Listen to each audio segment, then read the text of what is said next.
On today's True Crime, the controversial death of 27-year-old Ellen Greenberg has rattled minds for years. She was found stabbed to death 20 times with a steak knife inside her locked apartment. Her cause of death? Labeled a suicide. Her heartbroken parents have fought for nearly a decade to get her case overturned to homicide. Today, they are here with their private investigator, speaking out on why they believe she was murdered. 27-year-old Ellen Greenberg was a first-grade teacher in Philadelphia. She and her boyfriend of 3 years had just become engaged and began planning their wedding. In the winter of 2011, Ellen was suffering from work-related anxiety and sought help from a psychiatrist. She was prescribed anti-anxiety medications, and on her third appointment, her psychiatrist noted improvement. January 26, 2011, Ellen's school let out early due to an oncoming blizzard. On her way home, she filled up her gas tank. She was at home with her fiancé until 4:45 p.m. when he reportedly went to the gym in their apartment complex. When he arrived back to the apartment less than an hour later, he says he found the apartment locked from the inside. He claims he banged on the door and received no response. Over the next 22 minutes, he would try to convince Ellen to open the door through text messages. At 6:33 p.m., her fiancé says he forced open the door to find Ellen dead on the floor of the kitchen, stabbed 20 times in the chest, neck, and head. There was a knife still lodged in her chest. Ellen was pronounced dead at 6:40 p.m. Investigators evaluating the scene and her autopsy ultimately stated that she died by suicide. There were no obvious signs of an intruder or evidence of a struggle. There was no suicide note. Could her medication and struggles with anxiety have caused her to become suicidal, or was her death the result of a brutal murder? So Ellen's death was originally classified as a homicide. Then, months later, it changed to suicide. Joining me now is FBI profiler and investigative consultant Tom Brennan. This story still strikes me as so bizarre that it could be considered a suicide. So you hired an independent forensic pathologist to go into this case and reveal additional details, which turned out to be shocking. Yes. We engaged a neuroforensic pathologist who I had worked with in the past. And he studied all of the information that I had, and it was his opinion that this was a homicide and not a suicide. And he said the wounds would have severed the nerves in the spinal cord. And if you look at the wound track goes in an up direction into the brain and causes a hemorrhage in the brain. So following that wound itself, the victim could no longer self-harm.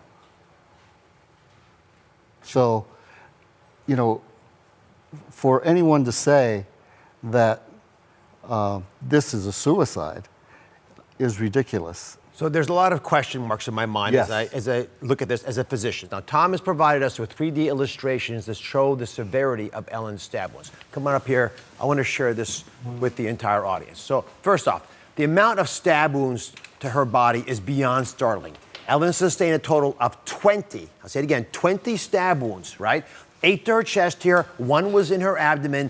If you turn the avatar around, there's 10 stabs to the back of her neck. Right? That's hard to do to yourself, guys. 10 times in the back of your head like this. There was 1 large laceration up there you can see in the scalp as well. This is incredibly peculiar for a suicide. Would you all agree with that? Yes. Right? And the most traumatic injury of all was the one to her brain, the cranial cavity. Tom mentioned this briefly, but this knife here went straight through her spine. Now listen, you have to be leaning forward for this wound to work like that, right? You couldn't stab yourself like this. So this knife went in, would have been near fatal and probably incapacitating, would have affected her nerves and prevented Ellen from committing any more self-harm. If I go closer, let me take a different view of this. This knife is coming in, and you see how it's severing the spine there? Right? This is like being in an accident and someone injures their spine. You can't move. Your brain doesn't talk to the rest of your body. So theoretically, Tom, how would someone rational, forget about any other ulterior motives, how would someone rational argue that you could inflict these wounds on yourself? to begin with, at the scene, the police officers were the ones that made the decision that this was a suicide. They were the ones that decided on the cause and manner of death, which should have never happened. Let me just get into this a little bit. This large laceration up there. Yes. I mean, that was a different knife than the ones that were used to stab her. Yes, it appears that she was either trying to flee or it was part of a struggle. That wound was inflicted, and that wound is described as smooth. Different knife. Different knife. Again, I don't understand how you can ignore the possibility. Doesn't mean someone else did it, but ignore the possibility that's there. And I'm going to point out, do you know how rare suicide by knife stabbing is? It's 1 to maybe 3% of suicide attempts. So it doesn't seem like all the pieces fit here. No, and that's what we're questioning now. Right, let me move into this broader issue of these bruises that were on her body. Well, if you take a look at the bruising on the body,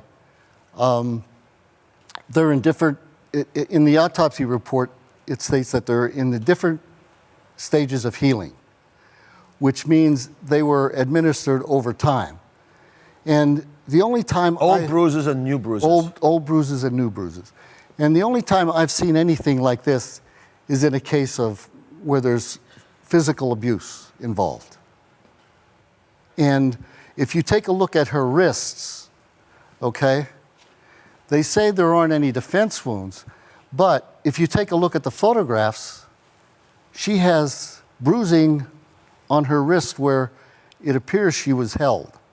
Why there is hesitation in changing the cause and manner of death is beyond me. Let's have a seat here, because let's talk about some of those issues at the scene. The Ellen's door was locked from the inside. Locked from the inside. If I was a police officer, that would be a concern to me. Yes. Right? And her fiancé was sending very angry text messages, right? He had to bust the door down to get inside. So how did the investigators rule out, for example, her fiancé from being involved? Well, if you take a look at the sliding bar lock on the door, once that lock is engaged, if you were trying to make entry, you would have to force the door to the point where one or the other mounting would have to be torn off, completely off. Right. On this, neither piece is completely dislodged. The piece on the particle port door is mounted with 4 screws. There are only 3 screws in the door now. Where should the other screw be? It should be somewhere on the floor. Yeah. It's not identified. Where should the wood particles of the door be? Somewhere on the floor. They're not identified. So, in my opinion, someone cleaned up, but they cleaned up too well. Well, how did the murderer get into her apartment then? I believe the individual who committed this crime was already in the apartment. And have the authorities looked at any potential suspects who may have been in her Not to my apartment? knowledge. Like I said, we have not had access to any reports or any interviews that they may have conducted or anything. But I guess there's no reason to name suspects if it's a suicide. It closes the investigation off. Up next, Ellen's parents are here. What they believe really happened to her when we come back. We're back. Investigators claim 27-year-old Ellen Greenberg stabbed herself 20 times.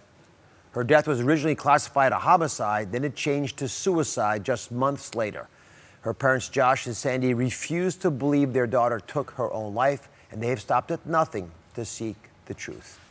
Thank you for being here. I know this is hard to go through, but it's incredibly important for all of us to understand what really went down.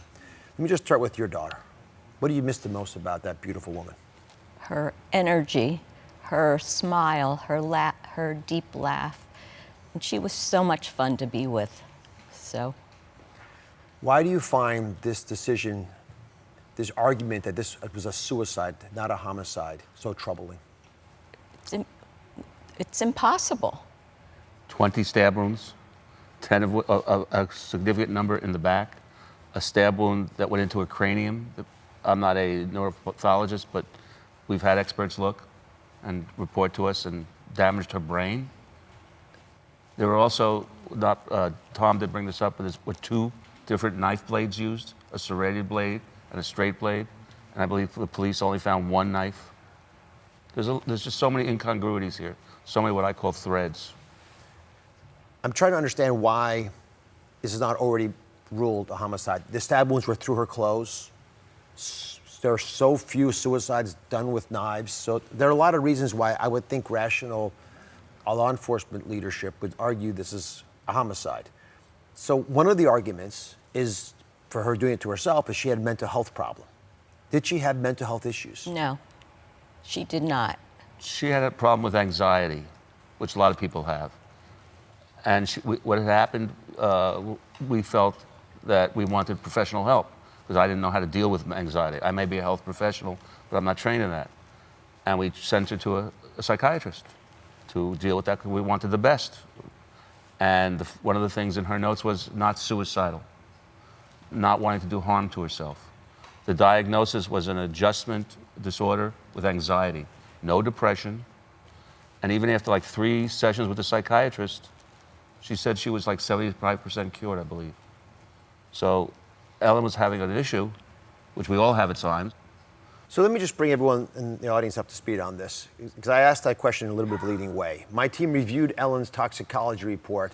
There were small traces of 2 types of sedatives in her system when she died. You know them both. It was Ambien, a sleep aid, and Klonopin, an anti-anxiety medication. Her psychiatrist had also prescribed Zoloft and Xanax to treat the anxiety we just discussed, but these were not found in her system. If Ellen was taking these medications and suddenly stopped, she could have suffered from severe psychoactive withdrawals, which some studies have linked to causing severe aggression and suicidal behavior. So it's not you who's doing it, it's to withdraw from the medications. How do you feel about the possibility these medications were involved? Don't believe it. I don't believe it. She only had traces. She had switched to a medication that she wasn't comfortable with. I can't tell you exactly which one, but she was doing well. And there was only small amounts. When you say she was doing well, was she planning things that were going to be fun for the next day or two? Had she been in communication with you? I had spoken to her that morning on her way to work, and I was suggesting that she set certain documents aside, you know, for tax purposes, because this was in January and April's when you file. And, you know, I was telling her what to look for in the mail. And as far as her future wedding plans, everything was in place. The deposits were, you know, done, and that seemed to be in place. As far as school was concerned, that day she taught school, and they were notified that the upcoming nor'easter, that school would be letting out early. She and another colleague called all the parents of the children to make sure that they all had, you know, Transportation home. They had received exactly. these. There were other things. She had just filled up her car with gas. Why would you do that if you're going to commit suicide? She was making a fruit salad. Why would you be doing that? There was nothing, there was no suicide note or anything like that. And as I said, the psychiatrist had already said she wasn't suicidal. So it's totally incongruous why this would be considered suicide. Ellen was not, she was also making plans with one of her friends to do something, not suicidal. So what hurdles have you faced trying to move this from suicide to homicide so there can be a proper investigation? We have had problems dealing with the authorities. We have had problems getting information, files. We have had problems every which way we could imagine. There were just like roadblocks to everything we tried to do. It's taken us almost 9 years. It'll be 9 years in January that we've done this. It wasn't until we really got a large 4,000-word article in the Philadelphia Inquirer that we were really able to open this up to you and the rest of the media to really tell our story. And that's what we want, to tell our story. Does it make you angry that your daughter's death has been unsolved? I'm just terribly upset, and that she had to experience what she did, and that no one's caring enough to try to look at the facts. We're not talking about people's opinions. We're talking about facts. You can't deny there were 20 stab wounds. You can't deny there was bruising in various stages of healing in different parts of her body. But the authorities say that's caused by her yoga class, right, or Pilates. Well, that's one of the detectives said. Now, if you've taken yoga or Pilates, you don't get bruises. I ask in part because it seems too problematic to believe. I mean, just the evidence we presented today. That's our problem. It is too problematic to believe. But that's what we're That's experiencing what right we're now. look at. There's nobody but the medical examiner, the attorney general, the police who say this is suicide. And it's been all over the media recently. Some of the online things have had over 100,000 hits, and nobody has said this is a homicide. Excuse me, a suicide. I apologize, suicide. No one. It's only those people who, I don't know what they have to gain or lose by admitting this is a homicide and not a suicide. I mean, this is We don't know the why. Excuse me, this is the United States of America, in the city of brotherly love. And my child has 20 stab wounds, and I'm told that she committed suicide? It's ridiculous. It doesn't make sense. This was a homicide. Why would the system not want to figure that out? Help me understand. I would like you to help me understand. I don't understand. We wish we understood. And I don't want to throw blame or say anything bad about anybody, but we just don't know the why. And we've gone through a lot to get to where we are now. And there is no why that we know. Are there people that your daughter knew who might have wanted to harm her? Not that we know of. Up next, if Ellen did not commit suicide, who could have killed her? That's next. We're back investigating the controversial death of 27-year-old Ellen Greenberg, who was found stabbed 20 times. Her parents, Josh and Sandy, have been fighting for over 8 years to get her cause of death changed to homicide so it can be properly investigated.